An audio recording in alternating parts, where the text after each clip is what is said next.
Shalom, Gênesis fala Alf, neste dia 25 de fevereiro de 2023, sábado, Shabbat Shalom.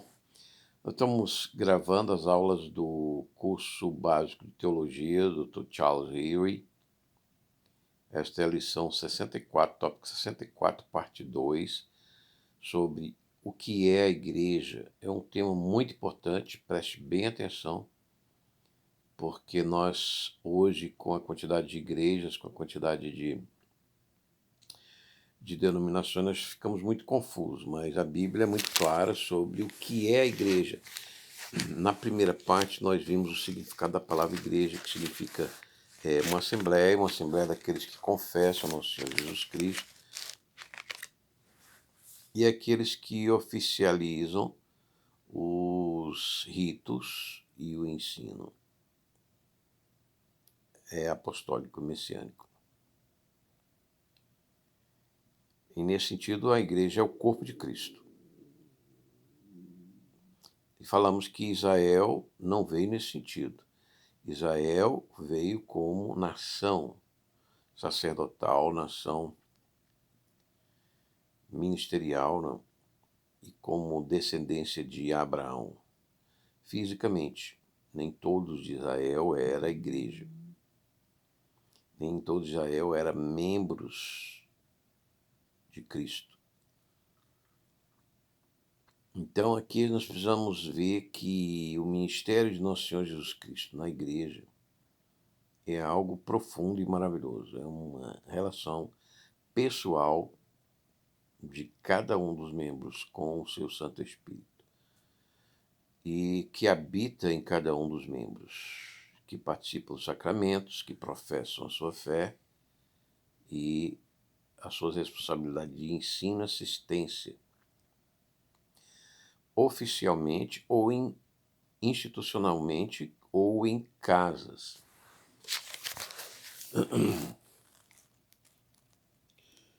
Então vamos continuar na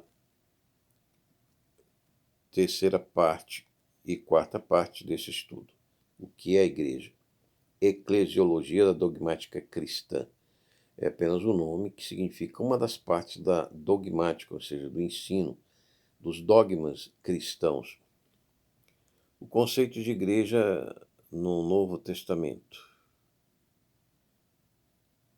Então, quando se refere ao corpo de Cristo na terra ou no céu, como em Hebreus 12, 23, a igreja dos primogênitos, cujos nomes estão inscritos no céu, a Deus, juiz de toda a humanidade. E esse é o Deus da igreja, do corpo de Cristo, na terra e no céu. Se bem que no céu o corpo não é orgânico, mas é um corpo psíquico, celeste, espiritual, animado, né? Tem os mesmos sentidos, mas da alma, destituída do corpo que está no céu. E tem um sentido também a igreja num sentido local, que vamos detalhar mais sobre essa questão do sentido local da igreja. Um dos detalhes desse sentido local da igreja é que elas pode ser numa cidade, numa região, como Paulo cita em 1 Coríntios 1:2, 1 Coríntios 1:2, a igreja de Deus que está em Corinto, aos santificados, aos convocados, também são chamados, a igreja é também chamada de convocados, santificados, eleitos, com os que invocam o nome de nosso Senhor. 1 Coríntios 1:2.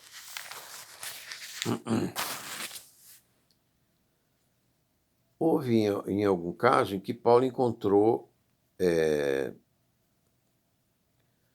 judeus convertidos ao arrependimento do batismo de João Batista e que não tinham ainda o Espírito Santo. Então aí você vê que nem todos aqueles que seguiam os profetas, o ministério profético, tinham o Espírito Santo.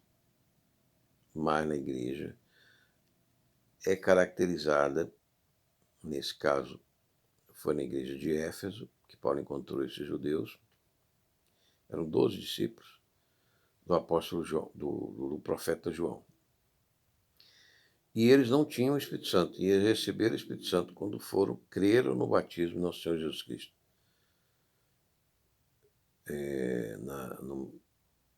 Na divindade da palavra de Cristo. Então essa é uma característica da igreja.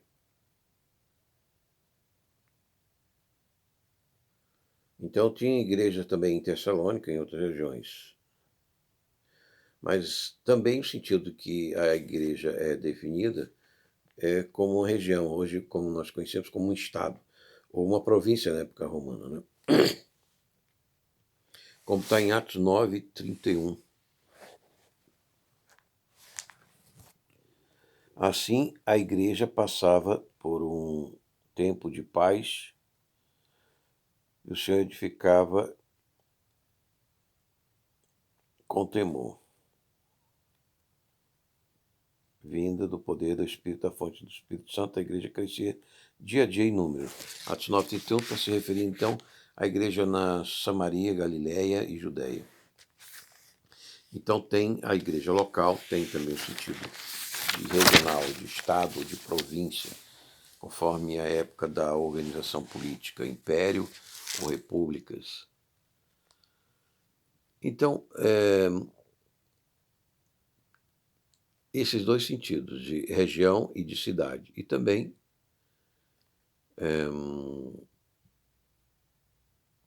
a ideia do aspecto de casa, da igreja doméstica, se reunia em casas.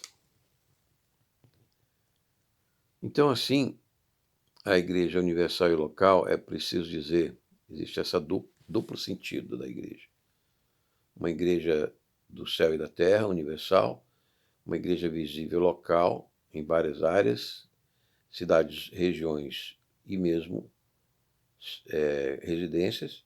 Existe uma igreja local também, uma assembleia particular oficial, vamos dizer assim, cartorial, de registros. Como nós vemos aí as atas de reuniões e os cartórios paroquiais da Igreja Católica Romana. Então são esses os sentidos do estudo da terceira parte. Agora vemos uma quarta e última parte desse tópico, do tema o que é a igreja, da dogmática, da eclesiologia, da dogmática do curso cristão de teologia. Vamos passar agora à quarta e última parte. Outros conceitos de igreja. Então vamos ver aqui, historicamente, a igreja adquiriu diversas particularidades locais, étnicas, nacionais. Vamos ver primeiro a Igreja Católica Romana. O que é uma igreja na definição católica romana? É uma sociedade divinamente constituída, formada por membros de todas as raças e nações, que professam somente uma fé, todos usam os mesmos sacramentos como meios para a santidade e a salvação, e todos são governados benignamente pelo sucessor de São Pedro, o vigário de Cristo, o Papa. Essa é a definição católica da Igreja Católica Romana, no caso, em Roma. Uma igreja local de Roma, que também faz parte da Igreja Universal, entendo assim. Alguns mais radicais católicos consideram apenas essa igreja como única e verdadeira, essa igreja local como única e verdadeira, o que não é verdade. Nós vemos que a igreja está em todas as cidades e regiões do mundo, como profetizava e já anunciava nosso Senhor Jesus Cristo. Bem, continuando. O conceito anglicano, então surgiu a igreja no século XVI, né, pelo rei Henrique VIII, por desavenças com a igreja local romana, que o assenhoreava.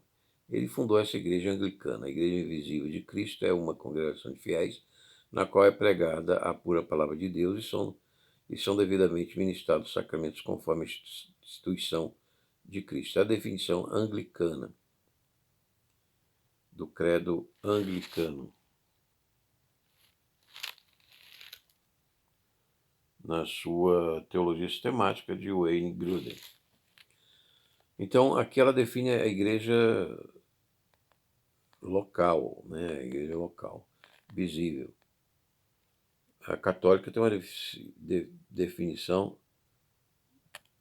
divinamente constituída de raças e nações.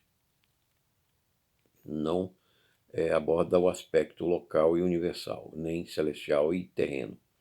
A Confissão dos Reformados, da Westminster, declara: a Igreja Católica ou Universal, que é invisível, consiste no total dos eleitos.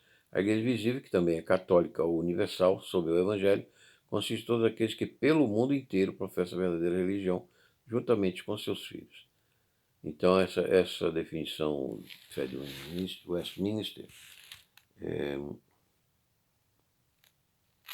que é também da teologia sistemática de Wayne Grudem, ela é mais clara sobre o aspecto da visibilidade e da invisibilidade da igreja. E é que a invisibilidade da igreja é tanto aqueles membros que não têm, vamos dizer assim, conhecimento, nós não conhecemos, não sabemos, ou não se manifestam como igreja invisível no Oriente, principalmente na China, na Coreia do Norte, o maior perseguidor de cristão do mundo, né, hoje. E um terceiro, quarto sentido, o conceito da Igreja Batista. A Confissão de Fé Batista, de 1646, declara que a igreja é uma companhia visível de santos chamados e separados do mundo pela palavra, pelo Espírito de Deus, para a profissão visível da fé do Evangelho, sendo batizados nessa fé. Artigo 33. Alguns batistas modernos reconhecem a realidade da Igreja Universal, outros não. Então, os batistas eles já são mais, vamos dizer assim, obtusos, né? Eles não consideram as almas, parece que na sua declaração, eles não consideram as almas dos que estão no céu. Não estou chamando obtusos assim, que são teimosos ou não, mas tem mais divisões, né? E tem algum aqui que não reconhece a realidade da Igreja Universal, ou seja, não aceita outras denominações. Então, tem um posicionamento como os católicos, muitos católicos, que dizem apenas aquela igreja local de Roma é a igreja verdadeira, visível de Deus. Então, esse foi o tópico do que é a igreja, da parte 12 da dogmática cristã, ou seja, do ensino, da confissão cristã, né, teológica, bíblica, de Charles Huey, que estamos desenvolvendo para você. Espero que tenha sido útil para a sua edificação do que é a igreja que nós estudamos hoje. Concluímos a segunda parte. E se você que não aceitou Jesus, quer aceitar, faça agora. Por quê? Porque nós estamos vivendo tempos muito difíceis, né? Politicamente, aí, geopoliticamente, e essa guerra na Europa, as ameaças estão crescendo e a preocupação da ONU é grande hoje sobre esse conflito. E as declarações do presidente Zelensky de que não vai haver e não há possibilidade de rendição também agravam e a escalada de poder militar pelo outro lado, o Putin também preocupa. Nós colocamos tudo isso na mão de Deus, nossas vidas também, daquele povo todo da Europa, que duas regiões cristãs, uma decadente, né? E a outra, no sentido ideológico, também decadente. E nós estamos precisando realmente de um reavivamento cristão, tanto na Ásia como na Europa. Se você aqui na América também estão precisando desse reavivamento. Já está acontecendo. Comenta assim, Augsburg, né? Em Wilcombe, no Kentucky, na Universidade de Augsburg. É bom sinal isso aí, uma igreja, uma instituição, acho que metodista. Então, se você não aceitou esse Jesus, não se alinhou ainda com essa fé cristã de salvação e de corpo de Cristo, faça com essa confissão dos pecados e da fé no nome do nosso Senhor Jesus Cristo. E se você o fez, você também, nossos ouvintes que nos assistem para edificação, esse que nos falou, Alfa, oferecimento do Ministério da Igreja do Nosso Senhor Jesus Cristo, Word Ministry for Jesus Anointed Church. Abençoe Deus Pai, Filho e Espírito Santo, agora e sempre. Amém.